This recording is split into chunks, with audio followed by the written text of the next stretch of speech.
ನಮಸ್ಕಾರ ನನ್ನ ಪ್ರಿಯ ವೀಕ್ಷಕರೇ, ನಮ್ಮ ಲಕ್ಷ ಚಾನಲ್ಗೆ ಸ್ವಾಗತ. ವೀಕ್ಷಕರು, ಇವತ್ತು ನೀವು ನೋಡ್ತಿರೋವಂಥದ್ದು ಒಂದು ಮುಸಲ್ಮಾನಿ ವಶೀಕರಣ ಯಂತ್ರ ಅಂದ್ಬಿಟ್ಟು. ಅಂದರೆ ಮುಸಲ್ಮಾನಿ ಅಂದರೆ ನಮ್ಮ ಶಾಬರ ಮಂತ್ರಗಳು ಭಾಳ ಪ್ರಸಿದ್ಧಿಯಾದದ್ದು ಮತ್ತು ಭಾಳ ಪವರ್ಫುಲ್ಲಾಗಿರೋವಂಥದ್ದು ಕೂಡ. ಈ ಶಾಬರ ಮಂತ್ರದಲ್ಲಿ ಸಾಕಷ್ಟು ಅದ್ಭುತವಾದಂಥ ಕ್ರಿಯೆಗಳಿದ್ದಾವೆ. ಅಂದರೆ ಕೆಲವೊಂದು ಮಂತ್ರಗಳು ಹೇಳಬೇಕಾದ್ರೆ ಸ್ವಲ್ಪ ಕಷ್ಟ ಆಗುತ್ತೆ ಬೇರೆಯವ್ರಿಗೆ. ಹಾಗಾಗಿ ಇದು ಸ್ವಲ್ಪ ಸುಲಭವಾಗಿರುವಂಥದ್ದು, ನಿಮಗೆ ಭಾಳ ಸುಲಭವಾಗಿ ಹೇಳೋ ಅಂಥದ್ದು ಅಥವಾ ಮಾಡ್ಕೊಳ್ಳೋ ಅಂಥದ್ದು ಕೂಡ ಕೊಟ್ಟಿದ್ದೀನಿ. ಇದು ಭಾಳ ಏನು ಯಾವುದೇ ಖರ್ಚಿಲ್ಲದೆ ಅಥವಾ ಮಂತ್ರಗಳಿಲ್ಲದೆ ಹೇಳೋವಂಥದ್ದು, ಈ ಮಂತ್ರ ಇಲ್ಲ ಇದಕ್ಕೆ. ಹಾಗಾಗಿ ನಮ್ಮ ಒಂದು ವೀಕ್ಷಕರಿಗೆ ಸುಲಭವಾಗಿರೋದು ಅಂಥದ್ದು, ಸರ್ವ ಕಾರ್ಯಗಳಿಗೆ ಸಿದ್ಧಿ ಆಗೋವಂಥದ್ದು, ನಿಮ್ಮ ಕೆಲಸಗಳು ಈಜಿ ಆಗೋವಂಥದ್ದು, ಅಥವಾ ನಿಮ್ಮ ಒಂದು ಕೆಲಸದ ಕಡೆ ಇರೋವಂಥ ಜನಗಳು ನಿಮ್ಮನ್ನು ಕಂಡ್ರೆ ಕೋಪದಲ್ಲಿರ್ತಾರೆ ಅಥವಾ ಕಂಡ್ರೆ ಆಗಲ್ಲ ಅಂಥವ್ರು ವಶೀಕರಣ ಆಗೋದಕ್ಕೆ. ಮತ್ತು ನೀವೆಲ್ಲೇ ಹೋದರೂ ಜನ ನಿಮ್ಮನ್ನು ಆಕರ್ಷಣೆ ಆಗಬೇಕು, ಜನ ನಿಮಗೆ ವಶೀಕರಣ ಆಗಬೇಕು. ಅದೇ ರೀತಿ ನಿಮ್ಮ ಮಾತುಗಳನ್ನ ಅವರು ಕೇಳಬೇಕು ಅನ್ನೋದು ಸಾಕಷ್ಟು ಜನ ಕೇಳ್ತಿರ್ತೀರ. ಇದು ಹೊರಗಡೆನೇ ಅಲ್ಲ, ಮನೇಲಿ ಕೂಡ ನಾವು ಅದನ್ನು ಮಾಡ್ಕೋಬೋದು. ಯಾಕೆ ಅಂತಂದರೆ ಮನೇಲಿ ಒಬ್ರಿಗೊಬ್ರು ಹೇಳಿದ ಮಾತು ಕೇಳೋದಿಲ್ಲ ಅಂತ ಇದ್ದಾಗ ಈ ರೀತಿ ಮಾಡಿಕೊಂಡು ನೀವು ನಿಮ್ಮಲ್ಲಿ ಇಟ್ಕೊಂಡಾಗ ಅದು ಅವರು ಕೂಡ ನಿಮಗೆ ವಶೀಕರಣ, ಅದು ಮಕ್ಕಳಾಗಿರ್ಬೋದು, ಹೆಂಡತಿ ಆಗಿರ್ಬೋದು, ಗಂಡ ಆಗಿರ್ಬೋದು, ಅಥವಾ ನಿಮ್ಮ ಕುಟುಂಬದಲ್ಲಿ ಯಾರೇ ಆದರೂ ನಿಮ್ಮ ಮಾತು ಕೇಳಲ್ಲ, ಎದುರು ವಾದಿಸ್ತಾರೆ, ನಾವು ಹೇಳಿದ್ದು ಯಾವುದೂ ಅವರು ತಲೆಗೆ ತೊಗೊಳ್ಳೋದಿಲ್ಲ ಅಂದಾಗ ಇಂಥದ್ದೊಂದು ಮಾಡ್ಕೋಬೋದು. ಅದೇ ರೀತಿ ನೀವು ಯಾವುದೋ ರಾಜಕೀಯ ವ್ಯಕ್ತಿಗಳ ಹತ್ರ ಹೋಗಬೇಕು ಅಥವಾ ಯಾವುದೋ ಒಂದು ಕೆಲಸ ಆಗಬೇಕು, ಈ ರೀತಿ ನಿಮ್ಮ ಒಂದು ವ್ಯಾಪಾರಗಳು ಅಲ್ಲಿ ಜನ ಸಮೃದ್ಧಿಯಾಗಿ ಬರಬೇಕು, ನಿಮ್ಮ ಮಾತಲ್ಲಿ ಆ ಜನ ನೀವೇನು ಕೇಳಿದ್ರು ತಗೋಬೇಕು ಅಂತ ಅನ್ನೋದೆಲ್ಲ ಇತ್ತು ಅಂದರೆ ಈ ಒಂದು ವಶೀಕರಣನ ನೀವು ಮಾಡ್ಕೋಬೋದು.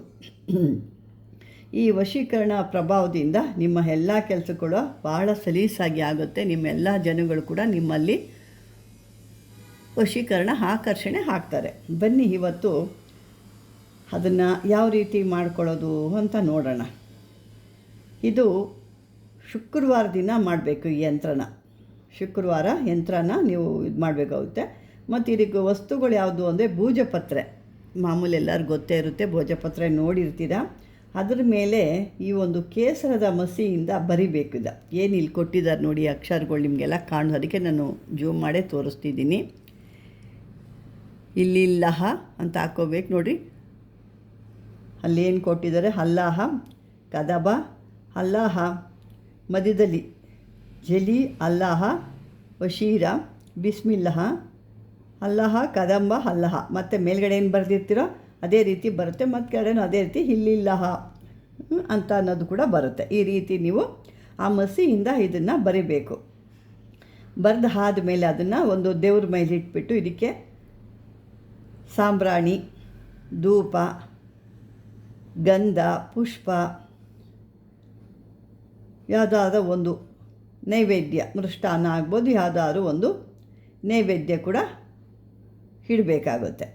ಈ ನೈವೇದ್ಯ ಎಲ್ಲ ಆದಮೇಲೆ ಈ ಒಂದು ಏನು ಬರೆದಿರ್ತಿಲ್ಲ ಭೋಜಪತ್ರದ ಮೇಲೆ ವಶೀಕರಣ ಯಂತ್ರನ, ಅದನ್ನು ನೀವು ಒಂದು ಬೆಳ್ಳಿ ತಾಯ್ತದಲ್ಲಿ ಅದರೊಳಗಡೆ ಹಾಕಿ ಅದನ್ನು ಇಡಬೇಕಾಗುತ್ತೆ. ಆದರೆ ನೀವು ಏನಪ್ಪ ಅಂದರೆ ಈ ಭೋಜಪತ್ರೆ ನಿಮ್ಮ ಒಂದು ಯಂತ್ರಕ್ಕೆ ಎಷ್ಟು ಸರಿ ಹೋಗುತ್ತೋ ಅಷ್ಟು ಅಳತೆನೇ ತಗೋಬೇಕು. ಯಾಕೆಂದರೆ ನೀವು ಜಾಸ್ತಿ ಅದನ್ನು ಮುರಿಯೋದು, ಬೆಂಡ್ ಮಾಡೋದು ಮಾಡಿದ್ರೆ ನೀವು ಬರೆದಂಥ ಅಕ್ಷರಗಳು ಹೊರಟೋಗುತ್ತೆ, ಮುರಿದೋಗಿರುತ್ತೆ. ಆವಾಗ ಅದು ನಿಮಗೆ ಕೆಲಸ ಆಗಲ್ಲ. ಅದಕ್ಕಾಗಿ ನಾನು ಹೇಳ್ತೀನಿ, ಆ ಒಂದು ಯಂತ್ರ ಎಷ್ಟಿರುತ್ತೋ ಅಷ್ಟಾಗೆ ತೊಗೊಳ್ಳಿ. ಅದನ್ನು ಸಣ್ಣದಾಗೆ ಮುಡ್ಚಿಬಿಟ್ಟು ಒಳ್ಳೆ ಇದ್ರ ಥರ ಮಾಡಿದ್ರೆ ನೀವು ಬರೆದಂಥ ಅಕ್ಷರಗಳೆಲ್ಲ ಅಲ್ಲಿ ಒಳಗಡೆ ಕಲಿಸ್ಕೊಂಬಿಟ್ಟಿರ್ತವೆ.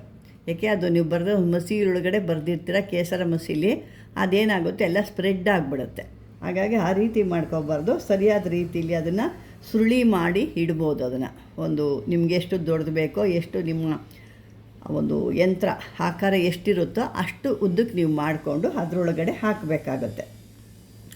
ಹಾಕಿದ ನಂತರ ಇದು ಒಂದು ಎಲ್ಲ ಪೂಜೆ ಮಾಡಿ ಎಲ್ಲ ಹೇಳಿದ್ದೀವಲ್ವ, ಅದನ್ನು ನೀವು ಈ ಒಂದು ಒಳ್ಳೆಯ ದಿವಸದಲ್ಲಿ ಶುಕ್ರವಾರ ಇದನ್ನು ಶುರು ಮಾಡ್ಬೋದು. ಇಲ್ಲ ನಾವು ಒಂದು ವಾರ ತನಕ ಪೂಜೆ ಮಾಡ್ತೀವಿ ಅಂದರೆ ಮುಂದಿನ ಶುಕ್ರವಾರ ತನಕ ಅದನ್ನು ಇಟ್ಟು ಈ ಒಂದು ಅಲ್ಲಿ ಬರೆದಿರೋ ಅಂಥದ್ದೇ ಮಂತ್ರ ಇಲ್ಲೇನಿದೆ ಅದನ್ನೇ ಮಂತ್ರನ ಹೇಳ್ಕೊಂಡು ಮತ್ತು ಅಕಸ್ಮಾತು ನಿಮಗೆ ಯಾರಾದ್ರು ವಿಶೇಷವಾದ ವ್ಯಕ್ತಿ ಅವರಿಂದ ನಿನ್ನ ಕೆಲಸ ಆಗಬೇಕು, ಅವರು ನನಗೆ ಇದ್ದರೆ, ನನ್ನ ಒಂದು ಜೊತೆಲಿದ್ದರೆ ನನಗೊಂದು ಬಲ ಇದ್ದಂಗೆ ಅನ್ನೋರಿದ್ದರೆ ಅವರ ಹೆಸರನ್ನ ಇದರಲ್ಲಿ ಬರ್ಕೋಬೋದು.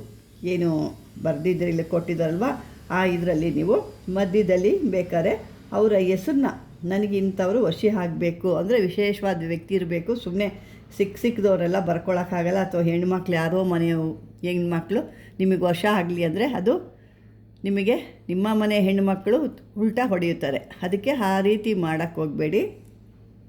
ಇಲ್ಲ ನಾನೇನು ಹೇಳಿದ್ದು ಅಂದರೆ ನಿಮಗೆ ವಿಶೇಷವಾದಂಥ ವ್ಯಕ್ತಿ, ಅವರಿಂದ ನಿಮಗೆ ಯಾವುದೋ ಕೆಲಸ ಆಗಬೇಕು ಅಥವಾ ಸಾಧನೆ ಆಗಬೇಕು, ಅಥವಾ ಅವರಿಂದ ನಿಮಗೆ ಒಂದು ಸಹಾಯ ಅಥವಾ ಸಲಹೆ ಏನೋ ಒಂದು ರೀತಿ ನಿಮಗೆ ಭಾಳ ಬೇಕಾದವರು ಅಂತ ಅಂದ್ಕೊಳ್ಳಿ.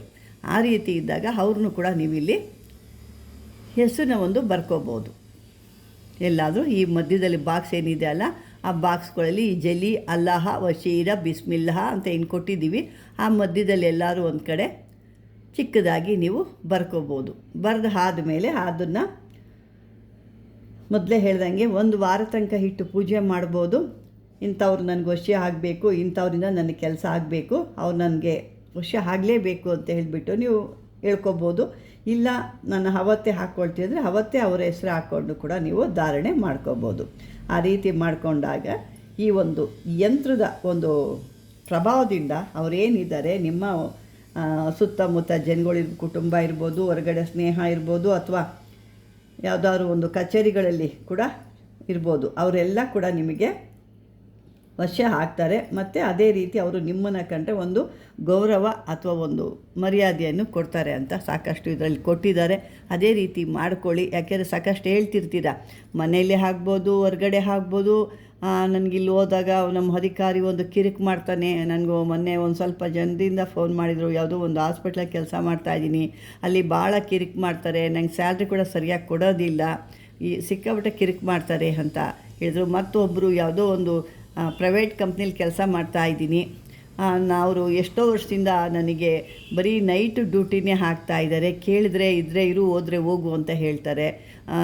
ಇಷ್ಟು ವರ್ಷದಿಂದ ನಾನು ನೈಟ್ ಡ್ಯೂಟಿನೇ ಮಾಡ್ತಾಯಿದ್ದೀನಿ, ಇವಾಗ ನನ್ನ ಕೈಲಿ ಅದು ಮಾಡಲಿಕ್ಕೆ ಆಗ್ತಾಯಿಲ್ಲ, ಅದಕ್ಕೆ ಜನರಲ್ ಶಿಫ್ಟ್ ಕೊಡಿ ಅಂತ ಕೇಳಿದ್ರೆ ಕೊಡ್ತಾ ಇಲ್ಲ, ಅದಕ್ಕೇನು ಮಾಡಬೇಕು ಅಂತ ಕೇಳಿದರು. ಹಾಗಾಗಿ ಇಷ್ಟು ಎಲ್ಲ ರೀತಿಲೂ ಜನಕ್ಕೂ ಈ ಒಂದು ಅದ್ಭುತವಾದಂಥ ಒಂದು ಈ ಯಂತ್ರ ಇದು ಶಾಬರ ಯಂತ್ರ ಅಥವಾ ಮುಸಲ್ಮಾನರ ಯಂತ್ರ ಅಂತ ಕೂಡ ಹೇಳ್ತೀವಿ. ಇದೊಂದು ಭಾಳ ಅದ್ಭುತ, ಭಾಳ ಶಕ್ತಿಶಾಲಿ ಮಂತ್ರ ಕೂಡ ಇದನ್ನು ಮಾಡಿಕೊಂಡು ನಿಮ್ಮ ಏನು ಕೆಲಸಗಳಾಗಬೇಕೋ ಅದನ್ನು ಒಂದು ದೇವರ ಕಡೆ ಕೇಳಿಕೊಂಡು, ಆ ದೇವರ ಹತ್ರ ಕೇಳಿಕೊಂಡು, ನನ್ನ ಇಂಥ ಕೆಲಸಗಳೆಲ್ಲ ನ್ಯಾಯ ರೀತಿಗೆ ನಾನು ಮಾಡ್ತಾಯಿದ್ದೀನಿ, ಹಾಗಾಗಿ ಅದಕ್ಕೆ ಫಲ ನೀನು ಕೊಡಬೇಕು ದೇವರೇ ಅಂತ ಹೇಳಿ ಇದನ್ನು ಮಾಡಿಕೊಂಡು ಧಾರಣೆ ಮಾಡಿ. ಅದೇ ರೀತಿ ಈ ಒಂದು ವಿಡಿಯೋ ಕೂಡ ನಿಮ್ಗೆ ಇಷ್ಟವಾದಾಗ ಲೈಕ್ ಮಾಡಿ, ಶೇರ್ ಮಾಡಿ, ಸಬ್ಸ್ಕ್ರೈಬರ್ ಮಾಡ್ಕೊಳ್ಳಿ ಅಂತ ಹೇಳ್ತಾ ವೀಕ್ಷಕರೇ ಧನ್ಯವಾದಗಳು.